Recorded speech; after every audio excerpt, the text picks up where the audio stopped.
بسم الله الرحمن الرحيم الحمد لله رب العالمين الصلاة والسلام على أشرف الأنبياء والمرسلين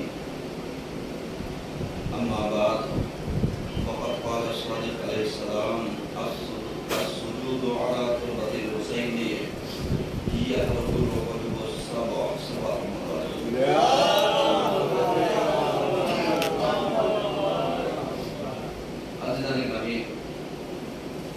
آج کے پہلے خطبے میں سلسلے مباحث کو آگے بڑھاتے ہوئے ہماری گفتگو اس عنوان پر جاری ہے کہ آثار معرفت امام حسین علیہ السلام. اس موضوع پر ہماری گفتگو چل رہی ہے اور یقیناً معرفت امام حسین علیہ السلام پیدا ہونا ہر ایک کے قلب میں ممکن بھی ہے ناممکن بھی ہے، کیونکہ حسین کی معرفت اور حسین کی شناخت، حسین کی محبت اور حسین کی مودت، ان سے یہ سب الفاظ فرق کرتے ہیں، کیونکہ حسین سے محبت سب کرتے ہیں، عشق کے مراحل میں چند لوگ جاتے ہیں، اور جب عشق کی منزل اور آگے طے کرتی ہے تو پھر معرفت کے مراحل اور آگے تک پہنچتے ہیں. جب اتنے مرحلوں سے گزر کر کے معرفت امام ہوگی تو پھر اس کا اندازہ لگانا اور صحیح تخمینہ گیری کرنا، اپنے قلوب کو متوجہ کرانا ساحت کی طرف، بلندیوں کی طرف، ملوکیت کی طرف، اور اس ملکوتی بارگاہ میں جس میں ملائکہ پرواز کرتے ہیں، وہاں پر ہر کوئی جاتا ہے اور جا سکتا ہے. لیکن کبھی کبھی آپ جب روزوں پر، مقدس جگہوں پر یا حرم میں ہمارے ائمہ کے جائیے تو وہاں پر کچھ چیزیں آپ کو جو سنائی دے گی وہ ہم